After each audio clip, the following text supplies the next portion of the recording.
All right, everyone, we are back. Spoiler alert podcast, Dylan and Ty back again.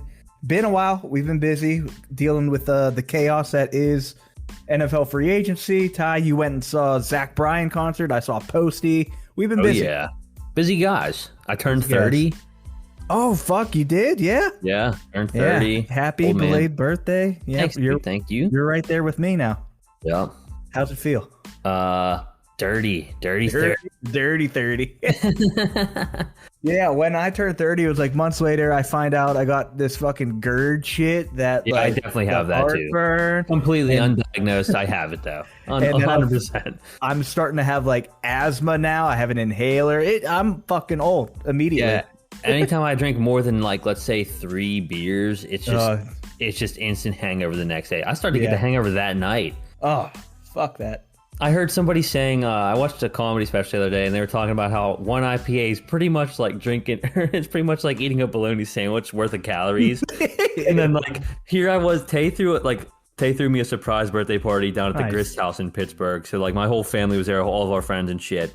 And I probably had like countless IPAs. So it was like just eating like 13 bologna sandwiches worth of calories. It's like, just I can't be doing that.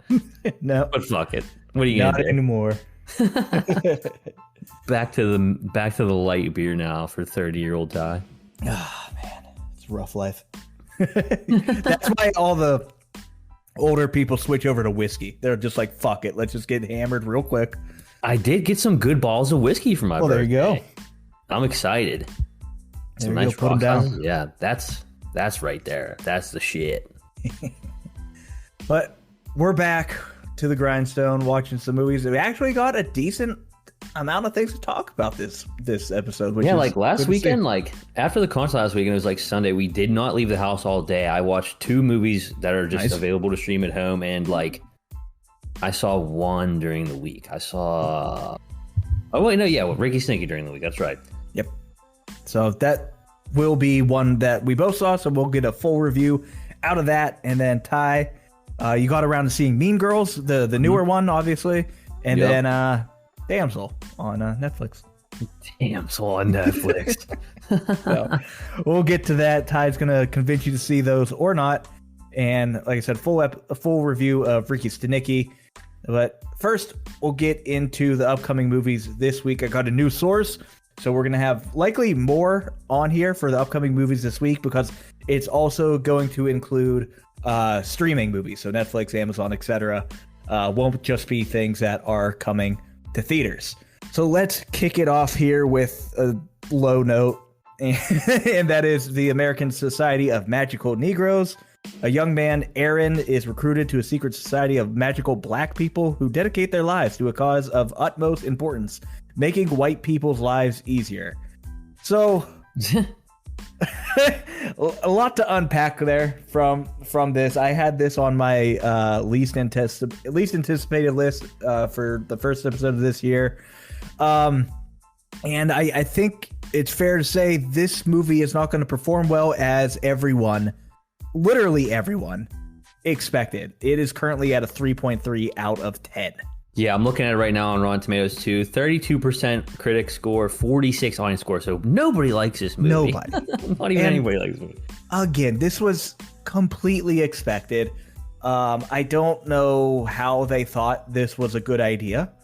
Like the whole thing, like if you watch the trailer, they have like a little barometer for white tears is what it says. And it's just a gauge that they use on white people. That I don't know, man. It's like if you want people to stop bringing up race, don't do stuff like this. Yeah, I'm seeing a lot of reviews, Rotten Tomato reviews here, all bad. A lot of it just say pandering. A lot of it say just shit like that. So it's about what we expected. Everyone's sick of it, and like not even just that. If you ignore all of that, this had the writing on the wall for a bad movie. We kind of bring it up here all the time when we talk about upcoming movies that, okay, what has the director done? What has the writer done? And he's done absolutely nothing. So that's usually a bad sign for a movie if the director isn't known for much. Obviously, people, they have to jump into the scene somehow. But that's usually not a good sign when this is their first full feature-length film. Yeah, never a good sign. So, Ty, this is probably one that we're just going to skip altogether, given this rating. I don't know if it's even worth reviewing. Maybe it's one that we bite the bullet on and give it an actual review, but I think a lot of that will be done for us. Yeah. So hopping to the next one here. I'd never heard anything about this movie. Again, this seems to happen a lot as well when I'm going through upcoming movies. But Arthur the King, an adventure racer adopts a stray dog named Arthur to join him on an epic endurance race. So this is Mark Wahlberg and Simu Liu, who is Shang-Chi. This is also the director Simon Kellen Jones. He also directed The Family Plan, which of course is also with Mark Wahlberg, so obviously they're buddies. But he's also done some decent TV series. So he did a couple episodes of C on HBO, Ballers, Bloodline, Jessica Jones, and Shooter. Okay. So he's a TV guy, and this is another okay-ish film. It sounds like a generic Mark Wahlberg type film. Yeah, I've seen this one, like a preview for this one a couple times in the theaters. I mean, it looks like one of those like feel-good dog movies. Yeah. The telltale sign of that is it's got 64% critic approval, which isn't bad. It's still certified fresh. It's not certified fresh, but it's fresh, I should say. 96% audience score. Wow. So people fucking love a good dog movie, and apparently this one's filling that void. If you like dogs and you like Mark Wahlberg, I mean, what more could you want? Yeah, I'm probably in on that one. I will very likely see this. Yeah, it's a quick hour and 30 minutes too, so it's not like it's going to be too long. Yeah, easy watch. What I hate though is anytime I watch a movie where it's built around a dog, I am always like, they're going to kill the dog. It's going to happen. Oh yeah. Like I just get anxious for the rest of the movie. Yep. Complete side note here. I just did a quick check to see if our movie source works again, and it does. It does. Okay, good to know. I also noticed that Madam Web is up on there. Dude. So if you wanna watch it, like, I don't blame you for not, but it's like, it's so damn bad that it's like, I think you should. Okay. I might do a little skim through. Yeah, skim through it. Yeah, and just get angry. Like all the memes, everything like you've seen is so true. It's truly ridiculous. Fantastic. What's that at now? Is it still like below 3 something? Let's look. I'll check the Rotten Tomatoes. Has to be. You got Rotten Tomatoes. I got IMDb. IMDb 3.7. Wow. Let's see. It's not pulling up on. Here we go. Rotten Tomatoes, it has a whopping 13%. Beautiful. That's so low. So the question becomes, is American Society of Magical Negroes gonna be worse? I think that it already has better. Like they're competing. They are competing, yeah. Definitely competing for like dumbest, worst movies of the year. Hey, that is a category we have for our show. That's true. Those are 2 to look out for. Except I do know that the new Winnie the Pooh movie is coming out within the next couple months. So that's a favorite. That's got to be the shoe and odds-on favorite to win again. As long as they keep pumping those out, it will win every year. Yeah, we need to start inviting them. Try to get them on the show. Be like, all right, explain yourself. I feel like they can't be a hard get. No, I don't either. And you know what? No. I bet they're pretty cool about it too. Oh, yeah, for sure. I'm looking now. It comes out in 2-ish weeks. Comes out the 26th. I'm already seeing showtimes for it. I'm going to go see it. Dude, it's going to be in the theater. Was the first one in theaters? Yeah, I saw it was a one-night only thing. I think this one's going to have already, like, it already has, like, it's wild that I'm already seeing showtimes this far out, actually. But, amazing. Yeah, this is like a can't miss. I'm hoping for a 2 out of 100 or 2 out of 10 instead of a 1, maybe a 1.5. So we'll see. That's double. Oh boy. Anyways, next film here. This one is called Snack Shack. I like the name, but this is Nebraska City, 1991. 2 best friends get the chance to run the swimming pool Snack Shack. That later comes to be the perfect scenario for transgression, fun, personal discovery, and romance. So. again, we check out the director. He's a nobody. The only famous person in this is David Constable, who is Gale in Breaking Bad and Wags in Billions, if you've seen Billions. Oh, okay. So that's the only recognizable face. Everyone else is pretty much nothing. Yeah. It's a good time. My buddy just texted me, said, "What's a good movie to watch? I can't find one." So proud to be that guy. I suggested Ricky Stanicky on Amazon. So hopefully he gets back to me if he likes it or not. That's good. Or just send him this episode and we'll have our thoughts out. Yeah. Next one here, American Dreamer. Phil's a dreamer. Most dreams don't come true. Phil hates that, but that's not going to stop Phil from dreaming. Again, a nobody director, starring Peter Dinklage, who has made straight up garbage since Game of Thrones. 100%. Danny Pudi from Community. He's also from DuckTales, which is got a fun last name to say. Pudi. It is a fun name, Pudi. Matt Dillon, who I haven't seen in a lot of things lately, but Matt Dillon is also in this, and Danny Glover. So handful of decent names in this. Early reviews also don't look great. Yeah, this one probably definitely gonna pass on. Yeah, no, I'm with you. I've been out on Peter Dinklage. I don't get that synopsis. It's like Phil's a dreamer. Most dreams don't come true, but that's not gonna stop him from dreaming. It's just like, yeah, stop saying dreaming. It sounds like, hey, nothing's gonna happen in this movie. Yeah. If I wanted to watch a movie about somebody dreaming, I'd go see the Nick Cage one that I can't remember what it's called right now. Dream Scenario. That's the one. That's the one. I would see that one. Oh, wait, I already did. You already did. All right, we got Love Lies Bleeding.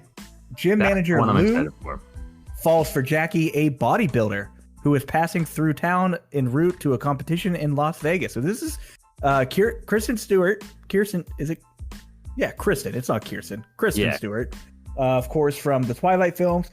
It's funny we're talking about this one because I just saw it today on Twitter. It's going all crazy all over Twitter. A guy in like Detroit or somewhere got arrested for like taking booze in this movie, cranking his hog, and passing out drunk.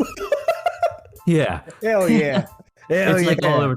Someone took a picture of him. They like blurred out his dick and balls and shit. But he had literally had like a pack of cigarettes, 2 little bottles of whiskey or whatever, some kind of little nips of whiskey, booze, whatever. And they were like, yeah, this guy cranked his hog and passed out drunk in this movie. Dude, what a move. That is so funny. Hey, he knew what he was looking for. Oh, yeah. He must be real big into jacked girls. Yeah. Oh, boy. So she's in this, but also Dave Franco and Ed Harris. So, again, decent cast here. This one, I was going to try to go see this one today, but the showtimes didn't just line up. So I'm definitely going to see this one very soon. It's getting pretty good reviews. Awesome. I think it's... Let's see if I can pull up. It also feels like one that's maybe like... I don't know if it's like full out release or not. If I think it went wide today or today it went wide. So it's only an hour and 44 minutes. It's got 92% certified fresh. Nice. Critic score, so that's really good. Mystery thriller crime. That's like right up my alley. This could be like top of the year, maybe. Yeah, this might be a sleeper. Definitely sleeper vibes. Awesome. Next one here, one I'm actually pretty decently excited about. Exuma is coming to theaters. A shaman is offered a large amount of money to move a tomb. He moves with his companion, Ji Guan. So this is a Korean film, and the reason I am excited for this is it is Choi Min-sik, or Sik, I honestly don't know. But he is the main guy from Old Boy, which I have a note right under that Ty, you still need to watch it. It's on Netflix now. I see it all the time. It's recommended to me all the time. It's on my list. I'm definitely gonna maybe Sunday. Be a good hangover watch. Oh yeah, no, it's keep your mind ready. is what how it goes.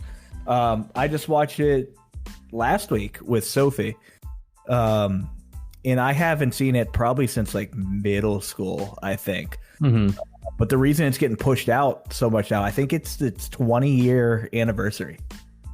Oh, okay, that makes sense. But it is it's up there. Like anytime you look up like top mindfuck movies, this is always up there. I love a good mindfuck movie. It's good. But he also was in another film called I Saw the Devil, which similar grit to it, where it's about like a serial killer. So he's in kind of those gritty type films. Old Boy is kind of gritty, but also comedy, also just nuts is what I'll leave it at. But this one, Exuma, looks decent. It seems to be more horror based, which is exciting. Okay. Yeah, I'm definitely. This one is on the list then. Yeah, for sure. I want to give this one a watch. Next one here, French Girl, is coming to theaters and also straight to video on demand. So like on Prime, you'll be able to purchase it for watching. But this follows Gordon Kinski, a high school teacher from Brooklyn, who goes with his girlfriend and chef Sophie Tremblay to her hometown of Quebec City, where she is testing for Michelin 3-star restaurant of super chef Ruby Collins. So obviously a kitchen food-based movie, which I'm always for. I'm down for anything food related. Oh, hell yeah. Shout out to the very first episode that was going to be the menu of this podcast. That's right. Another food related movie right there. That's right. Maybe that'll come out at some point. The hidden tape. But James A. Woods, have not heard of him. He hasn't seemed to have done much, but he did play AJ in Far Cry 4. I almost thought you were going to say AJ Soprano. I was just like, wait a minute. Oh, no. That'd be wild, too. They got a podcast.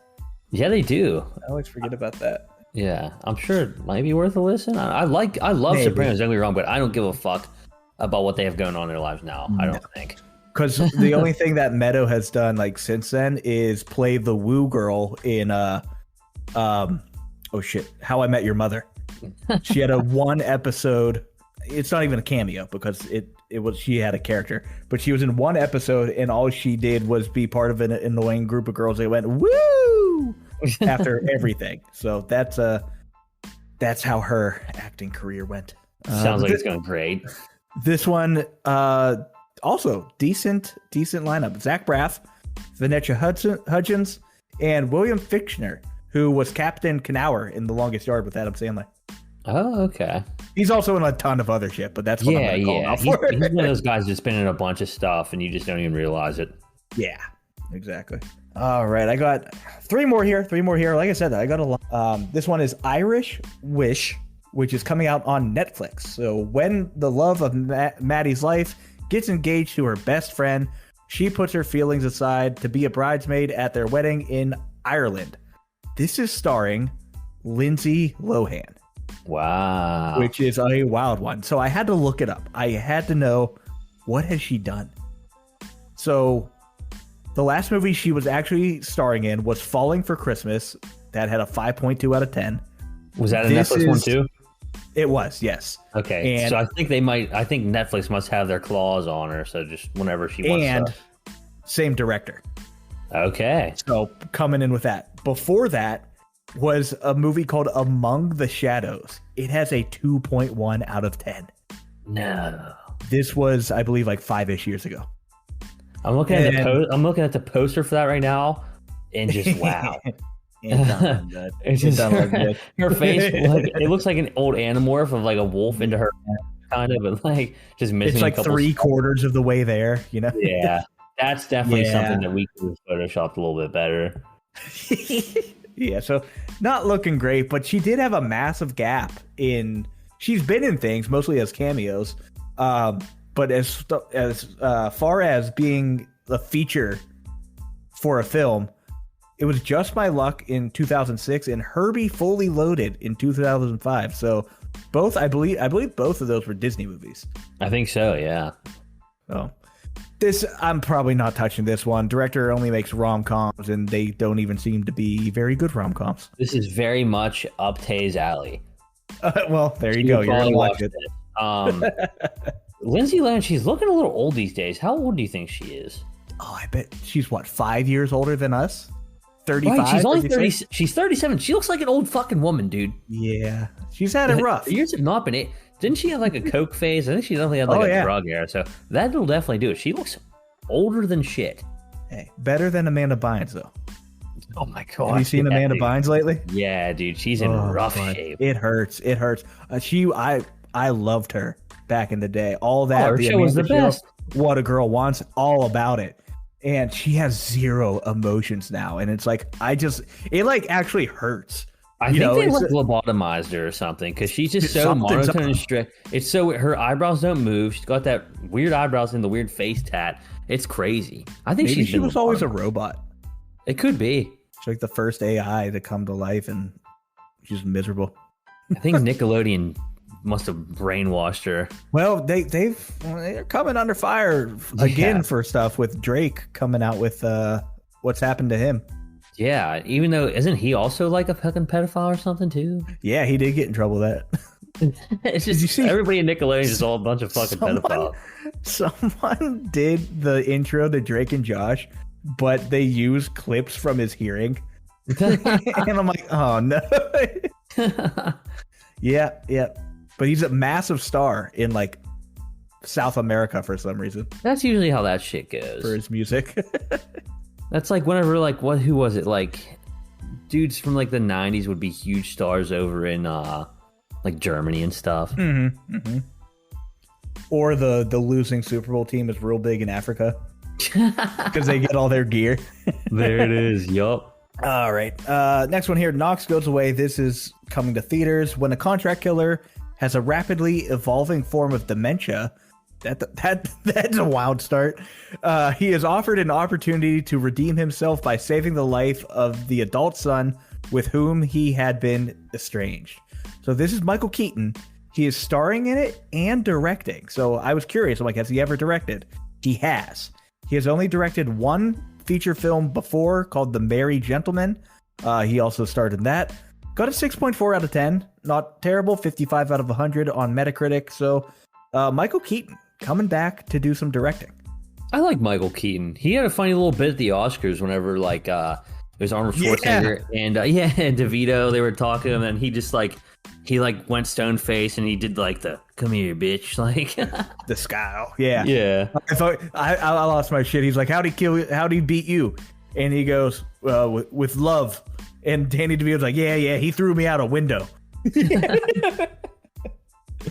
But this movie also has Al Pacino, who fucked up at the Oscars. Speaking of that, fucking ruined the Oscars. Just forgot. It looks like Oppenheimer. That's what I see. I'm seeing Oppenheimer. It's like, oh my gosh, who let him do this? It was honestly, I think I watched the Oscars for the first time this year from front to back, and it wasn't bad at all. Okay, it was actually like enjoyable. I heard people didn't like Jimmy Kimmel. Yeah, Jimmy Kimmel's just a douche. I think he's a fucking douche in a turd sandwich. So you're team Aaron Rodgers then for that? I'm team neither, to be honest with you. They can both go fuck off. But both suck. Yeah. That is the actual turd, whatever, giant turd sandwich and douchebag, whatever. Giant douche. Like. Yeah. But Al Pacino's, speaking of dementia, Al Pacino's in this as well. Yeah. James Marsden and the writer has made a buttload of garbage. Like, I think when I was looking through his filmography, like everything's like a 4 point something. Mm-hmm. So, whatever. We'll see if Michael Keaton can pull it out. People are going to see it because of the names. We'll see what happens. Yeah, definitely one that nobody's going to ever fucking have heard of, though. So, who knows? No. Final one here, coming to the theaters and also video on demand, is Prey. A young couple is compelled to leave their Christian missionary station in the Kalahari Desert after being threatened with death by an extremist militant gang. After crashing their aircraft, they must battle man and beast for their lives. So this director also made a bunch of shit. And Emile Hirsch, who he has a wild resume. Yeah. He definitely does. He's got a really recognizable face, too. He does. But movie-wise, tons of up and downs. He's done fantastic movies like Into the Wild, Autopsy of Jane Doe, Girl Next Door. But he's also made random one-off dog shit, straight to VHS type movies. I think he's got just enough star power that they would nail him for like a leading role for something like this. Mm-hmm. But then he'll be like a B, C character in like any other like solid movie. Exactly. So this one, I think the poster has like a big old lion on it, so I'm assuming they're gonna be tracked down by a lion. It also doesn't look very good. I probably not gonna watch it, but hey, it's coming out this week if you're interested. There you go, VOD. Watch it at home. Stream it. All right, I'll kick it off here. We got a bunch of news here, but quick recap of the Oscars. We were pretty much right, I think, on everything we guessed. Nailed it. I think we pretty much nailed it. So. Oh, actually, Ty, I think I wrote it down. Oh yeah. I feel like I remember when we were talking about the Oscars. We're like, hey, we should see how we did. So yeah, go ahead and recap. I'm gonna find this. Okay, Best Picture. I think we both picked Oppenheimer. That won. It was nominated 13 times. It only won 7, so it didn't win the. It didn't break the streak for the most Oscar wins, but still took home 7 that night. Supporting actress, we were right about that. Divine Joy Randolph, she was great in The Holdovers. Best animated, I think we might have said Spider-Man, but it ended up going to The Boy and the Heron. Original screenplay went to Anatomy of a Fall, which I still didn't watch. Best adapted screenplay went to American Fiction, which I still need to watch. Supporting actor, I think we both got that right. Robert Downey Jr. Best visual effects, I don't even know if we guessed on this one. Godzilla -1. So yeah, a Godzilla movie won an Oscar. That was sweet. They had their little Godzilla figurines with them. They were doing funny pictures with them at the Oscars. That's fun. Best live action short film, The Wonderful Story of Henry Sugar. Okay. Hell fucking yeah. Best actor, Cillian Murphy. Best director, Chris Nolan. And best actress, Emma Stone. I think she was pretty much a shoo-in after Poor Things came out, but everybody was thinking Lily Gladstone before that, but it ended up going to Emma Stone. But I think we nailed pretty much all of those. We did. So I did find our picks. So we also we did picks and we also did once. Yeah. So Best Picture, got it. Oppenheimer. Cillian Murphy, lead actor. Yep. Emma Stone. Yep.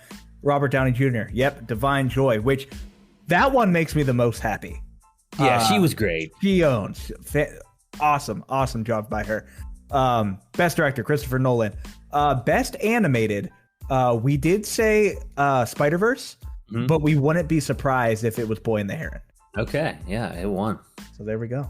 And I almost walked out of it, so there you go. You did. Oscar winner, and I almost left the damn theater. Well, most of the nominees, I think, were garbage, so that's kind of just how Oscars go, apparently. Yeah. But yeah, so we were pretty much right. When was that episode? Like at least a month or two ago. Oh, so we pretty much 45. So 4 episodes ago. So yeah, we pretty much got all that shit right. So that was cool. Oscars was a good Oscars this year. It was a pretty fun watch. Jimmy Kimmel, like we said, kind of annoying douche, but other than that, everything was pretty cool. Some actual news here though. Some bad news. Batman 2 got delayed a whole year. Yikes. So it was supposed to come out October 3rd, 2025. It's been pushed back a whole year to October 2nd, 2026. So it's not going to release now until close to 5 years after the original movie, which is crazy. Ugh. It doesn't seem like it's going to be that long. That's nuts. It got delayed due to the script development getting stalled during the strikes. So we kind of knew that was going to come with a bunch of shit this year. Sucks it's with Batman 2 because I don't want to have to wait another 2 whole years practically to see that.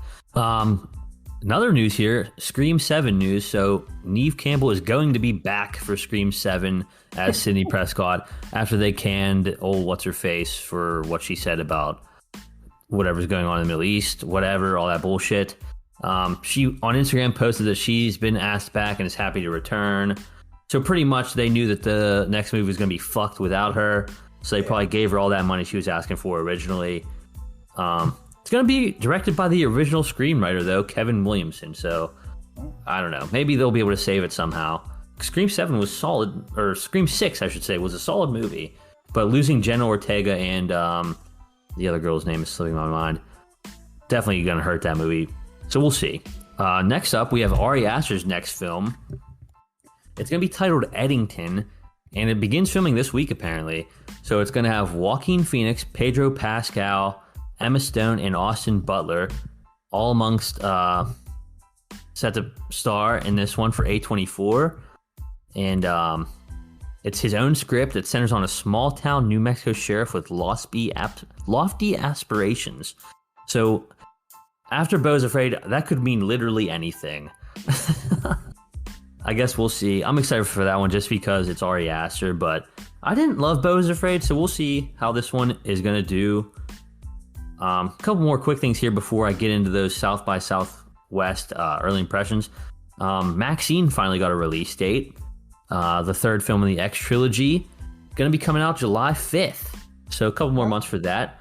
I'm excited for that one. That's definitely one of my most anticipated of the year, I think I said. But they're saying it's going to be the best one yet. Mia Goth said it's got the best script.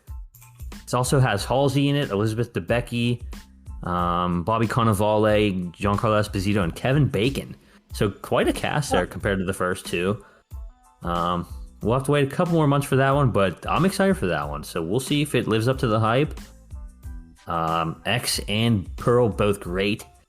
So hopefully they close out that trilogy strong. Because that would be a really good set of trilogy right there. Yeah. Okay, now last up, you probably knew all too well that South by Southwest is going on right now down your way. Hate it. It's too many fucking people here. So there's a bunch of early impressions of movies that are coming out within the next couple months this year. And I'll kick them off with a couple that are coming out here soon. So Sydney Sweeney has her horror movie Immaculate coming out. She stars in it and she also produced it. It was originally getting good reviews, but it's currently at a 67 on Rotten Tomatoes. So I was excited for this one. I was ready for some good new horror, but now not sure if this one's going to be that great or not. Consensus for this one is immaculate in conception, if not... I hate the way that movie reviewers talk. Immaculate in conception, if not always in execution, this religiously themed horror outing is saved by a divine performance from Sydney Sweeney. So maybe she shows off her cans. We'll see. This one comes out next week. I'll let you all know if that is the case. Yeah, let the people know. Because guess what? It didn't happen in that other one. And I still haven't watched it. Good. There's no reason to. Next up here, we have A24's Civil War movie, which has an 88% critic approval, with the consensus on it being that tough and unsettling by design, Civil War is a gripping close-up look at the violent uncertainty of life in a nation in crisis. So definitely excited for this. Okay, that's what I wrote. Definitely excited for this one. I feel like it's going to be what that shitty Netflix movie Leave the World Behind wanted to be and tried to be, except just way better. So this one doesn't come out till April, a couple more weeks, but that seems like a good, or a couple more months, I should say. That's the one with Clem Dog, right? Yeah, and his wife, I think. Yeah, Kirsten Dunst. So that would be cool. That'll definitely be a good one, I think. A24, Civil War. I like that. I like that idea. Couple more here. I think 3 or 4 more. This one's a series, though. Netflix's new series, which comes out next week. It's called 3 Body Problem. It's a drama, sci-fi mystery thriller. And apparently it's about a fateful decision in 1960s China echoes across space and time to a group of scientists in the present, forcing them to face humanity's greatest threat. So that has a 76% approval on Rotten Tomatoes. Yeah. Sounds interesting enough. Definitely going to add that one to the list. I've been reading the book. Okay. So before this, like, super strange coincidence that it lined up this way. So, like, I like to go to ChatGPT and, like, give me a book recommendation. Yeah. I like this type of stuff. Here's books I've already read and I've liked. Here's what I don't like. Give me something. And it gave me the 3 Body Problem. And I was like, okay, cool. I'll give that a try because it mentioned aliens. I'm like, I'm into aliens. That sounds cool. I'm like 40% through the book. There's 0 mention of aliens. So I'm like trying to I'm like, all right, when are these fucking aliens coming? But yeah, no, I'm pretty excited for the show.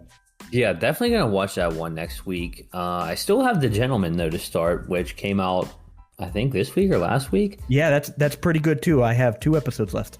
Oh, nice. Hell yeah. How many are there? Like 8, 10? 8. There are 8. Oh, okay, nice.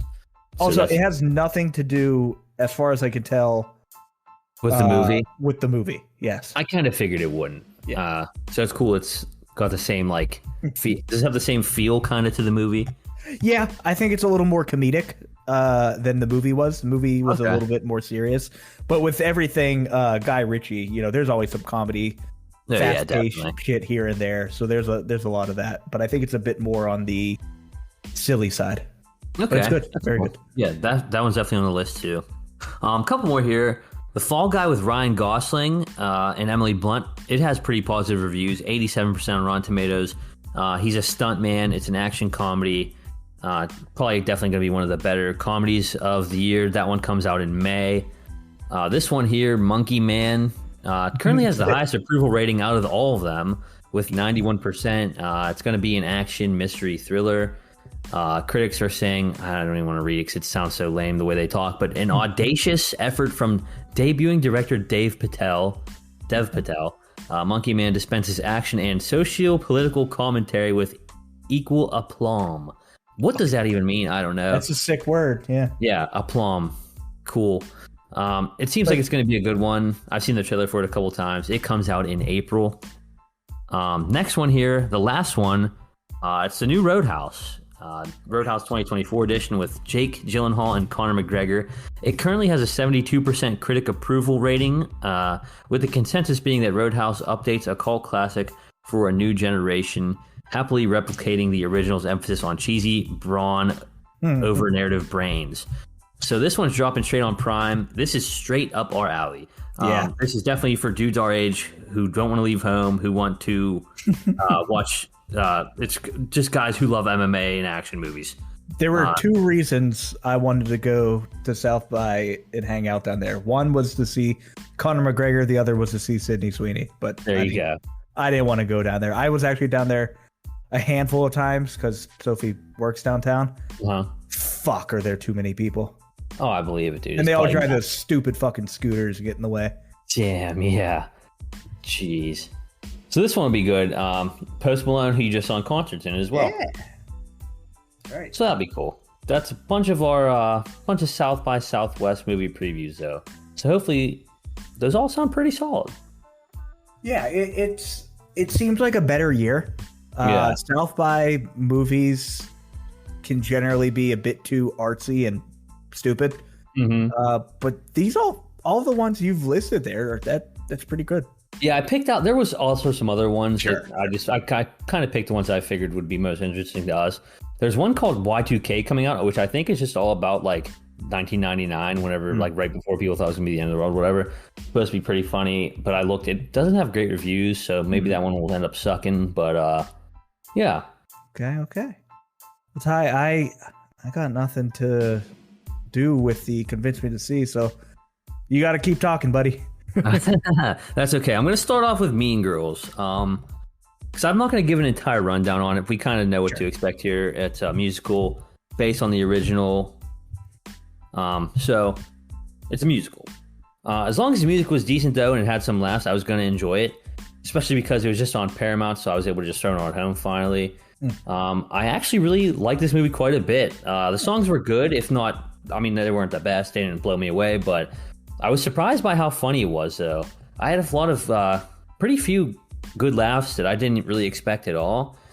A bunch of nods to the original, which I didn't really know every single one, but Tay knew a lot of them, so she was quick to point those out to me. The new cast was pretty good. Renee Rapp is Regina George. She was a good casting. I guess she's actually like a singer. I never heard of her music before, but... And then Andrea Rice, who played the lead girl, Katie. She's been good in a bunch of stuff. Like, she was in The Nice Guys back in the day as Ryan Gosling's daughter. And I love that movie. She was in also all the new Tom Holland Spider-Man movies. Now this. So, yeah, I mean, it's a solid movie. It's a fun musical to just watch at home with your girlfriend, whatever. It got a 6 from me. So not bad at all. Even if musicals aren't your thing. It was a pretty fun time. So, quick one for that. Next, I'll though, ask a couple follow-up questions. How much is it like new actual being funny on its own versus constantly referencing the first one and kind of doing a little bit of pandering? I think it does have its own jokes and stuff because just different characters, a couple maybe different characters, but it's definitely a lot of pandering to the first one. You're right on that. And I mean, spoiler alert, but it's been out for quite a while, so I think it's pretty obvious this happens. Right.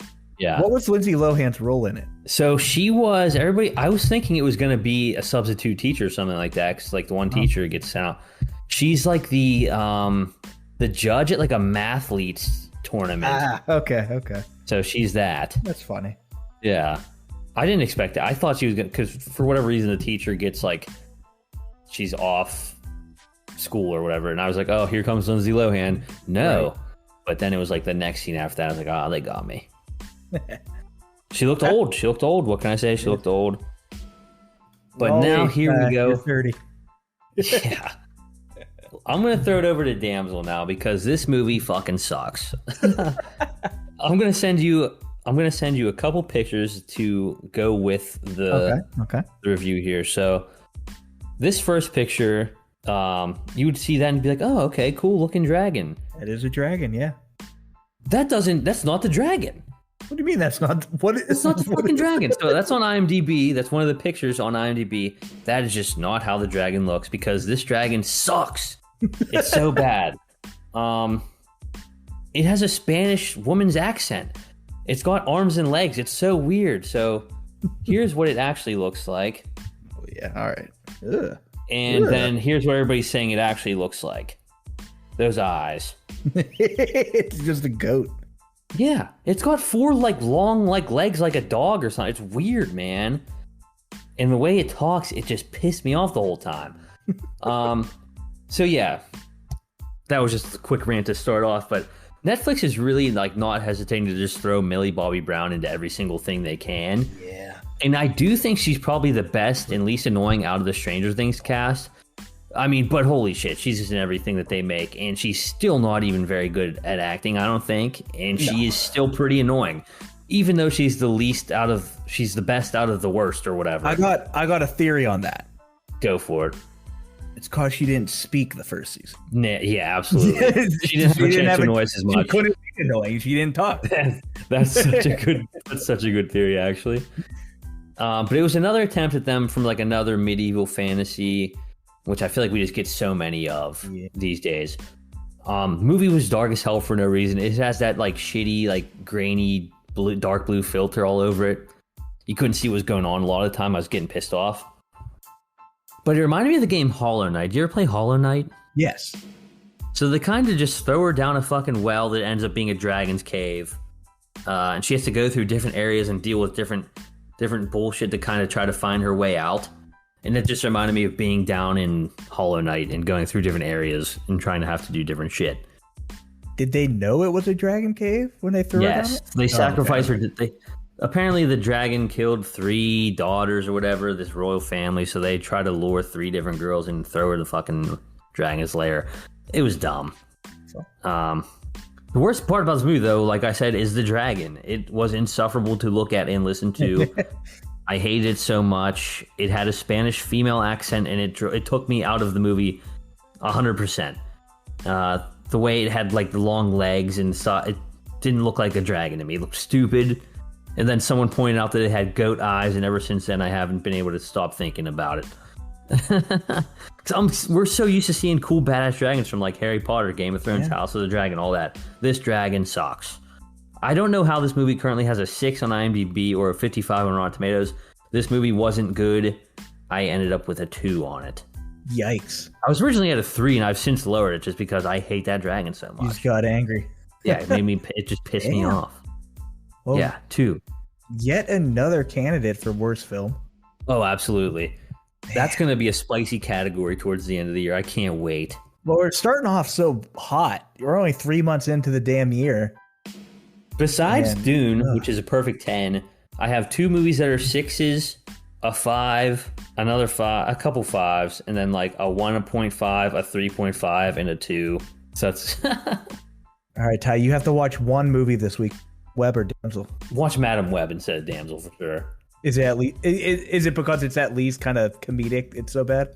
Yes, just because there's nothing that's going to annoy you. It's just it's bad, but the dialogue in it is so bad that it's like it's just terrible. But they have to know. They claim they thought it was going to be good, but it's just so dumb. Fair enough.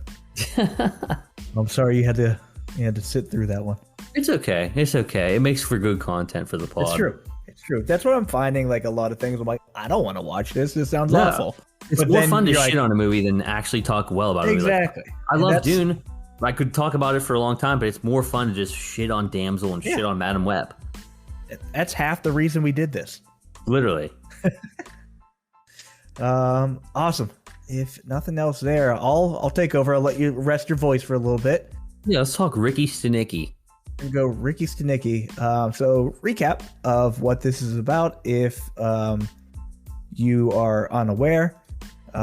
Essentially, three best friends make up a fictional character because they accidentally burn a house down. and they place evidence, which was the one guy pants or jacket, I can't remember which, but they wrote the name Ricky Stanicky in it.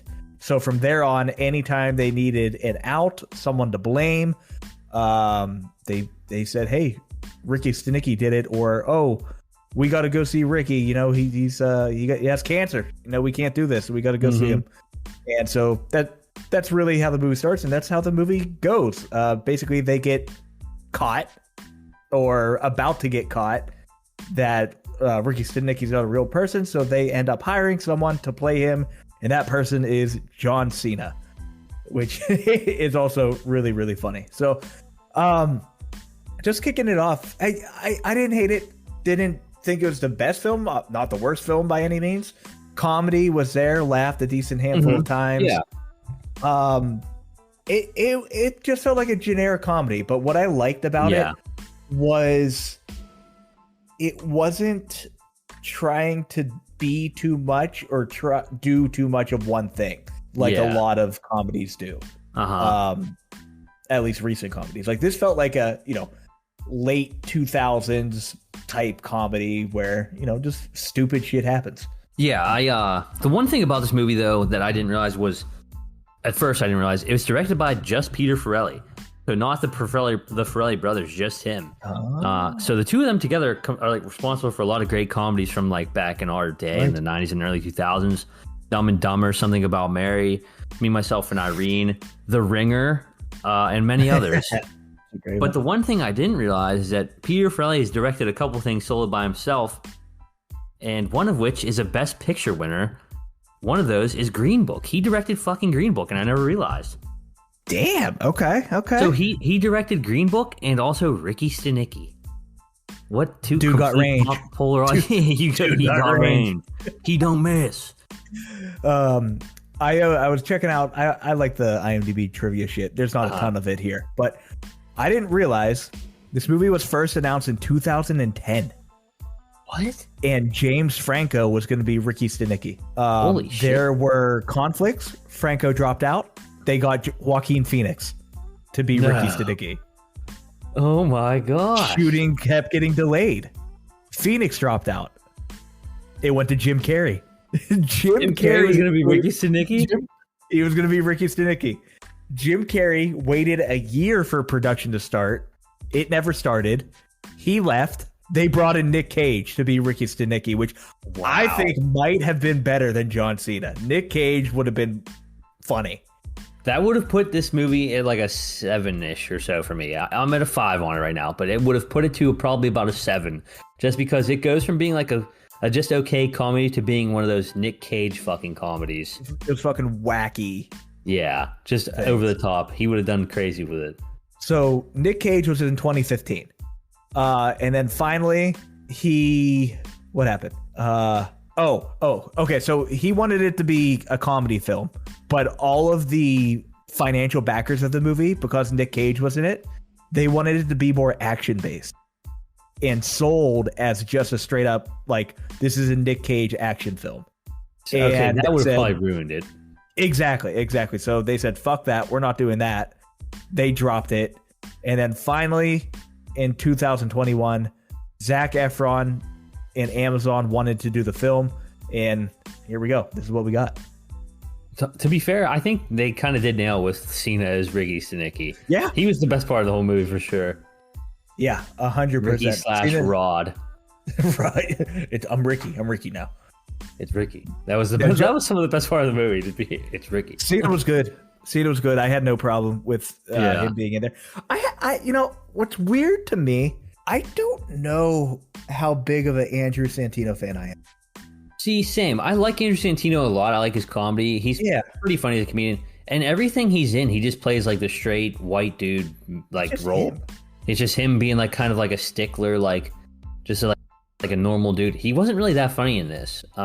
He was kind of like, what the hell, guy? Like, really, man, Ricky? Like, so I don't know if he's a great actor, but he's pretty funny on podcasts, and he's pretty exactly. funny. I like him on Bad Friends. Yeah. The character he plays in like Days is kind of similar to how he is in this. Exactly. Yep. Just kind of just like average dude that's like high strung. He's just getting typecasted a little bit. Yeah, for sure. One of the funniest parts in the whole movie though was Jeff Ross as the rabbi. He thinks he's catching a peanut, and it's actually what was it, like Molly or something like that? Oh shit, what was it? Ketamine. They're gonna K-hole him. Yeah. He catches it right in his mouth, and then he has to perform like a circumcision on a baby or whatever. Yeah. Ricky Stanicky comes up and does it with a cigar cutter. Yeah. He only like half circumcised him. That was like the actual funniest part of the movie that wasn't just Cena. Right. And then all like the what they call him, an air dicker. Yeah, he's a straight up air dicker. Every time he talks and wants to prove a point, he's jerking off a dick in the air. Yeah, that part was like, I like that guy too. Yeah. What the hell is his name? William H. Macy or whatever. Yeah, I like him. Yeah, he's been in a bunch of stuff too. Fargo, way back in the day. So, I think this movie though was definitely too long. I'm with you, because there was hour and 53.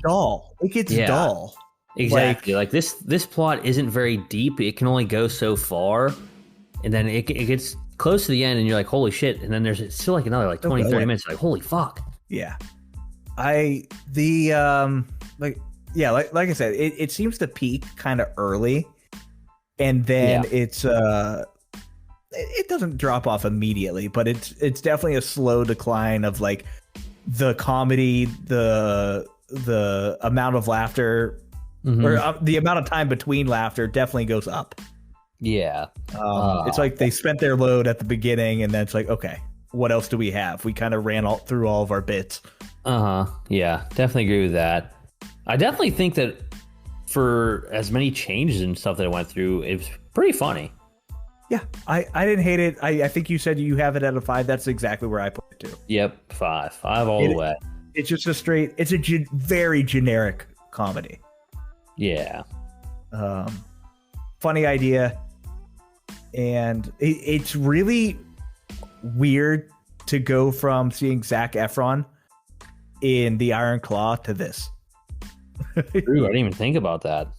Like it's a little sad to me, because it feels like a step back acting wise, because we talked about it, how The Iron Claw in general got snubbed.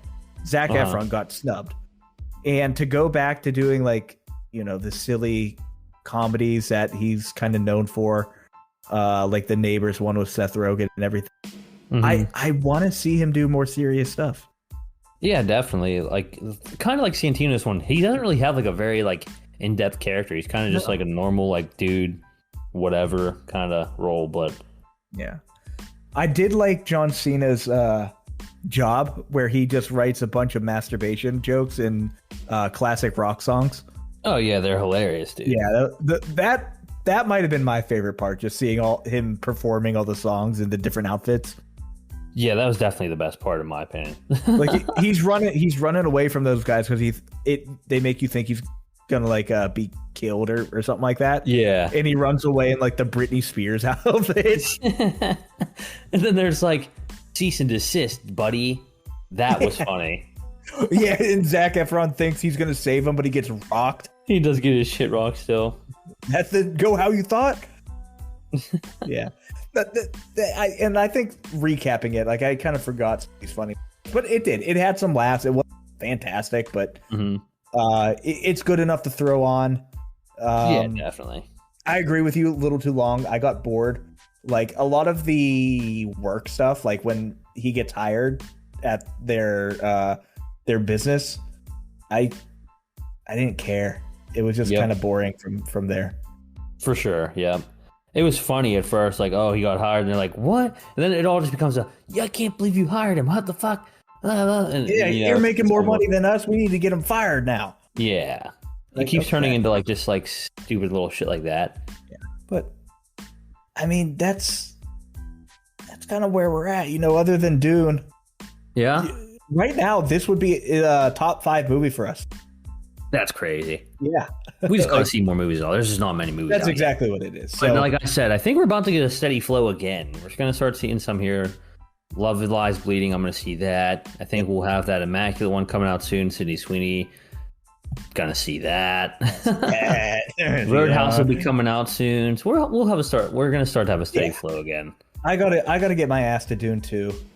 Absolutely, you have to. Before it leaves theaters, which it probably won't for a while because I think it's doing pretty well. But I want to do IMAX. I really do, and I haven't wanted to do IMAX in a long time. So I've seen it twice. I might end up seeing it a third time because apparently Tay wants to see it now. So maybe I'll use that free ticket I have. See the third. San Antonio has the true IMAX, the big one. Oh yeah, I think all the IMAXs around me are just Limaxes. Liars. Yeah, I don't think they're true IMAX. There's not many. No, I know. It's like there's only like 30 in the US or whatever. Yeah, crazy. Ty, we're back. We did it. We're back. We did it again. Another hot episode off the presses. I'm gonna go take my Kenny Pickett jersey to the Permanis on Saturday to get $25. Is that a thing? Apparently Sunday, if you take your Kenny Pickett jersey, they'll give you $25. You can use it for Permani Brothers. Good for them. I've been going to Permanis all the time. We had Permanis at my birthday, so I'm definitely going to try and do that. Hopefully they don't realize that my jersey's a knockoff, though. Shh, dumb matter. Yeah. You live right next to it? Where are you at? So in Lawrenceville, there's one like a mile and a half away up there in like Bloomfield, like East Liberty. Yeah. One of the new ones. There's one. It's up there. There's like the one in Harmersville is pretty close by too. You play those fake slot machines? No. You know what I'm talking about? Well, no. Here now they have all those gambling machines where you can just actually put money in them and like actually win money. Yeah. Well, that's what I mean. It's those. They're called skill-based games. Yes. So, yeah, I don't play them, but a lot of people do. I didn't understand them. Because when I first went home, we went to Pyantasy and they had one. I'm like, the hell's this? Yeah. And I'm like, there's slot machines in Pyantasy now? And so we're done talking about movies, people. But if you want to know about skill-based games, stay tuned. So the way they work and the reason they are legal is because they call them skill-based games. I'm like, it's a slot machine. How is it skill-based? And what it is the spinning of the wheels and everything. Yeah. That is still random. Yeah. However, if you pick the slot, you pick the one to make it like a whatever. You can click on the screen and it'll make it like, I think you can click on it and it'll like, if you line them up, that's how you get like the money or whatever. I don't know about that part, but I know that if you trigger the bonus game, the bonus game actually requires skill, like a video game type skill. And the better you do in the bonus game, the more money you make. So that's how they pass it off as a skill-based game, even though it's still random if you even get the bonus game. Those things are fucking everywhere up here, dude. That's wild. It's like an epidemic. Yeah. Well, people love gambling. I love gambling. But Texas doesn't fucking have any. Bullshit. They're in gas stations up here. They're at bars. Super wild. They're just everywhere. There's always a nice couple crackheads playing them. Anytime you go to a gas station. Yeah. They got to get their fix. Oh, dude. Yeah.